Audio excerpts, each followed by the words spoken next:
রমজানে মৃত্যু হলে কি কবর আযাব মাফ হয়ে যায়?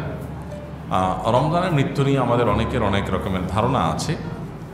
অনেকে মনে করেন রমজান মাসে মারা গেলে তার আর কবর আযাব হয় না, তার কবর আযাব মাফ হয়ে যায়, মুক্ত থাকেন এবং তিনি জান্নাতি হয়ে যান। মূলত এরকম কোনো কথা কোরআন অথবা হাদিসের কোথাও উল্লেখ হয় নাই। রমজান মাসে মৃত্যুবরণ করলে তার কবরে কোনো প্রশ্নোত্তর হবে না, সওয়াল জবাব হবে না, কবর আযাব হবে না, এরকম কোনো কথা নাই। তবে এটা ঠিক যে রমজান মাসের মৃত্যু সন্দেহাতীতভাবে আমরা একটা ভালো মৃত্যু বলতে পারি।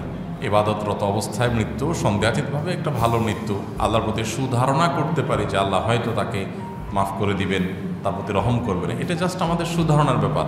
শরীয়ত আমাদেরকে কিছু বলে দেয় নাই যে এটা হলে তোমার আর কবর আযাব মাফ। তবে শুক্রবারের মৃত্যু সম্পর্কে হাদিসে প্রমাণিত যে শুক্রবারের মৃত্যু হলে সেই দিনে মৃত্যুর কারণে আল্লাহ রাব্বুল আলামিন নাজাত দান করেন এবং ওই ব্যক্তির কবর আযাব মাফ হয়।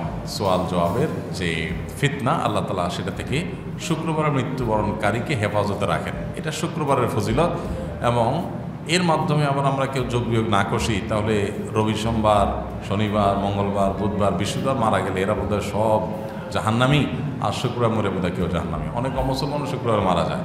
মূল জিনিসটা মানুষের আমল, এই কিবারে মারা গেল এটা মূল জিনিস না। অতএব যদি ঈমানদার আমলদার আবার শুক্রবারের মৃত্যু পায় তাহলে বুঝতে হবে আল্লাহ তাআলার বিশেষ এহসান তার প্রতি হয়েছে। আবার শনি, রবিবার, সোমবার মারা গেলে যে এহসান হয় নাই তা না। আমাদের প্রিয় নবী সাল্লাল্লাহু আলাইহি ওয়াসাল্লাম কিন্তু শুক্রবারে মারা যান নাই, উনি আল্লাহর নবী ছিলেন। অতএব শুক্রবারে মারা গেলেই নেককার, আর না হলে আর নেককার না। এত সহজ ক্যালকুলেশনের সুযোগ নাই। আমাদের এলাকায় একজন দরবেশ নামে খুব পরিচিত ছিল, বর্তমানে তিনি মৃত। এখন ওনার মৃত্যুবার্ষিকী উপলক্ষে কিছু মাদ্রাসার ছাত্র নিয়ে ওনার কবরের চারপাশে কোরআন তেলাওয়াত করে এবং ফজর নামাজের পরে বিরিয়ানি বিতরণ করে। এসব কি ইসলাম সমর্থন করে? এ বিষয়ে পরামর্শ দিলে উপকৃত হতাম। দরবেশের পরিবারদের জন্য কিছু পরামর্শ দেন। ওনারা চাইলে কি ইসলামে সওয়াব করতে পারে? দেখেন, মরা মানুষ নিয়ে আমাদের একটু ব্যস্ততা, আমাদের কার্যক্রম, অ্যাক্টিভিটিস একটু বেশি। আমরা জীবিত থাকতে মানুষ নিয়ে অ্যাক্টিভিটিস একটু কম করি। কোনো মানুষ মারা গেছেন, বা শেষ, তার কবর দিয়ে ফেলেছেন, তার জন্য এখন দোয়া করবেন। উনি যত ভালো মানুষ হোক না কেন, উনি এখন অসহায় হয়ে গেছেন, ওনারা এখন কিছু করার নাই, এমনকি আপনার জন্য দোয়া করার সুযোগ আর নাই, শেষ, উনি চলে গেছেন।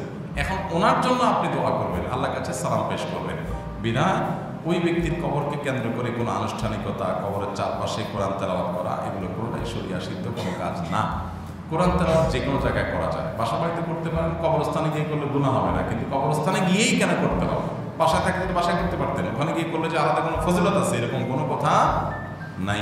বিশেষ করে কবরস্থানের চারপাশে হাফিজরা বসেই কোরআন তেলাওয়াত করলে দেখতে আপনার কাছে ভালো লাগতে পারে, কিন্তু শরীয়ত তো দেখতে ভালো জিনিস না। ইবাদত বন্দেগী আপনি যথাস্থানে বসে করবেন, কোনো একটা জায়গায় যেয়ে করতে হবে এরকম যদি আপনি মনে করেন তাহলে সেটা ভুল হবে। আর কবর কেন্দ্রিক বেদাত এবং শিরকের সূচনা হয় এগুলো থেকে। এরপর আস্তে আস্তে কবরওয়ালার কাছে, কবর যিনি শুয়ে আছেন তার কাছে মানুষ চাইতে শুরু করে। বিদায় এগুলো করা উচিত না। ওই ব্যক্তির পরিবারের সদস্য যারা, তাদের কর্তব্য এরকম শিরক বেদাত যেন না হয় কবরে, সেই জিনিসগুলো দেখা। আল্লাহ আমাদেরকে এই সমস্ত শিরক এবং বেদাত থেকে